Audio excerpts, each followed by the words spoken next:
Hi everybody, and welcome to Armchair Talks with Jalissa. Today I'm going to talk about a topic that has deeply impacted my life, and that is PTSD, or post-traumatic stress disorder. I could definitely go into all of these stats and everything about PTSD and the treatments and everything, but there's plenty of information about that already out on the internet, and there are a lot of resources for that. So that's not really where I want to take this video. Where I want to take this video is to describe my experiences with PTSD. I was diagnosed with PTSD at 11, and my significant other is in the military, and he has been for 12, almost 13 years now, and he has also been diagnosed with PTSD. Mine was, of course, a civilian issue, but his was a military-related issue. And so I really kind of want to go over the impact of PTSD and how it shapes people. And obviously, like I said, I've dealt with it on the civilian side, but I'm not really going to go into my experiences, really. But I am going to go ahead and talk about his experiences and what it's like being a military spouse of someone with PTSD. First off, I want to say that yes, PTSD is very real, and it sucks. And I don't know how to put that in a way that's nice, because there really isn't a way to say it in a way that's nice. But I have encountered people who do not even believe in PTSD, but yes, it is real, it is very real, and it's not fun. It's not fun for the person who's been diagnosed with it, because they have so many different things going on inside them, but it's also not fun for the people who are in their lives either, because it does significantly impact relationships. It does significantly impact just day-to-day living. So my significant other's time in the military, his deployment that specifically was the reason for his PTSD, happened back in 2010, 2011 when he went over to Afghanistan.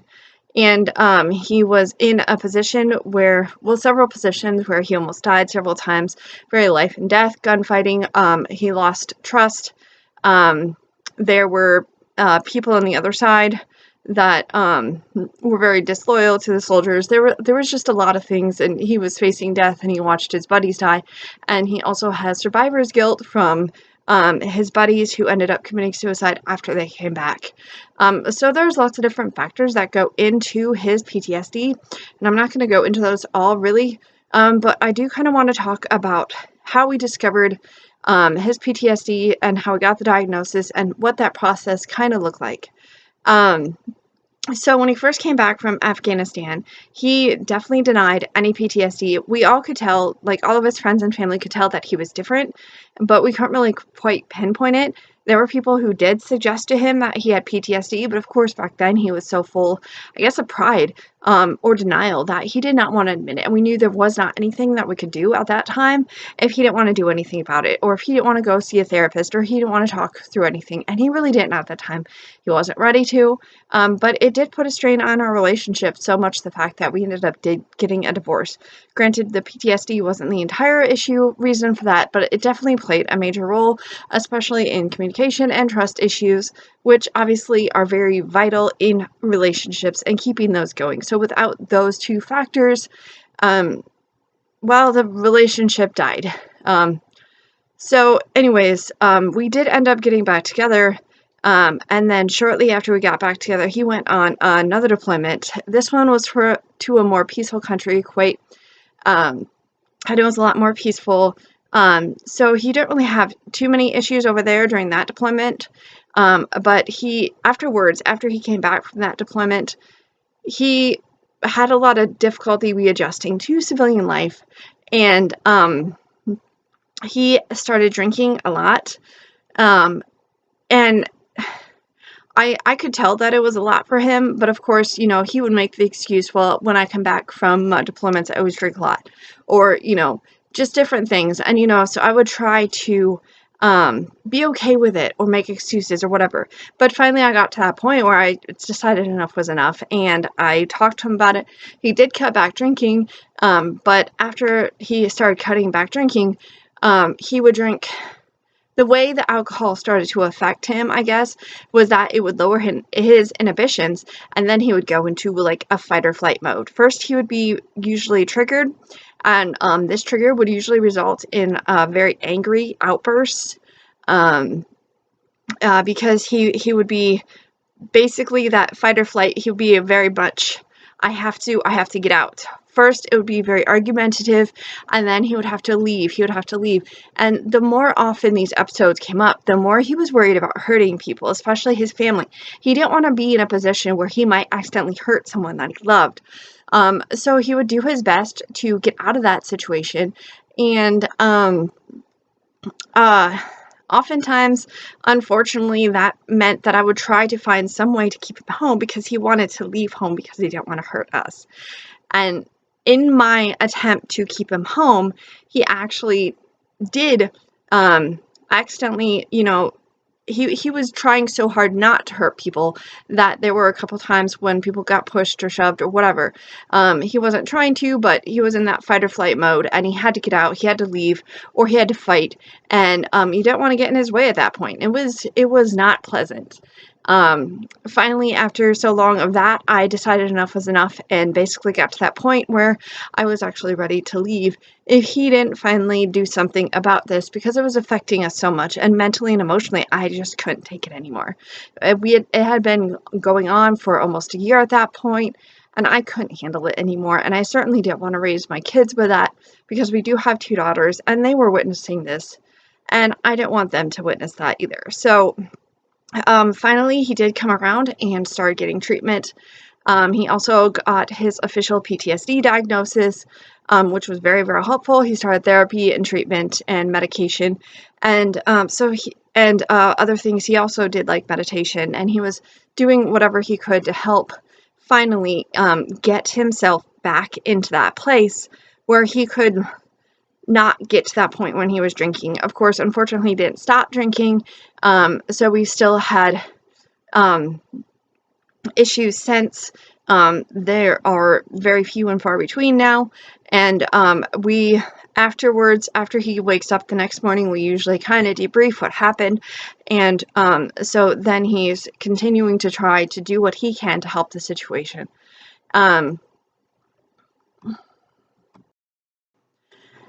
So obviously that's getting a little bit better as we go along. But one thing I did really also want to talk about was the effect that it's had on, like, PTSD. Obviously it affects the brain, and it affects a lot of areas of the brain, because it is obviously anxiety and depression, but there's also areas of the brain that are affected, and it affected him in ways that we didn't really realize it until afterwards, because before then it was very difficult for him to hold down a job. He might hold it down for maybe 6 months to a year, but it was still very, very difficult for him. Being in enclosed spaces, he still had a lot of paranoia. Also, what was really interesting, it affected his memory. He was very irritable. He had a lot of bad mood swings. His lack of motivation, that was another really, really big one, because he would get to a point where he would just sit around and not want to do anything. We always have those honey-do lists. They would never get done. So it was always like a lot of pressure on me to try to keep the house running smoothly as I could while trying to help him and raise our kids. He would also find that he would get very irritable, especially with the kids, and he hated that. So he tried to distance himself as much away from the kids as he could. He was monitoring, of course, through that time, like the different times of the year, when he felt certain ways. But a lot of that, throughout most of the last several years, he's had a difficulty communicating with me. In fact, what I learned about a lot of his experiences, I learned when he was incredibly drunk and blacked out and doesn't even remember telling me those things. So it was also during those times also that I began to realize how incredibly depressed he was, how incredibly anxious he was. One of his jobs, he actually, he ended up quitting because it was an enclosed building, and he felt like his paranoia was getting to him, and he felt that he couldn't get out. Because they had to stay in that building while at work, and he didn't have that ability to leave when he wanted to, and that really, it really affected him. Plus, there was a lot of sulfur in that factory plant that he worked at. So when he quit, he actually called me, and I rushed him, and we just sat by a lake, and we talked for a couple of hours, and he told me at that point how depressed he was, and how much it was affecting him. And so that was a really big insight. But a lot of times the soldiers won't talk about that. Because like I said, when he first came from his first deployment, it was really difficult. He wouldn't tell me anything. If he didn't want to tell anyone anything, which of course, I had to be as understanding as I could. Especially when they first come back, they don't want to say anything. They don't want to tell you anything, and that's really normal. And every day, like what civilians do every day, the way civilians are, it irritates them.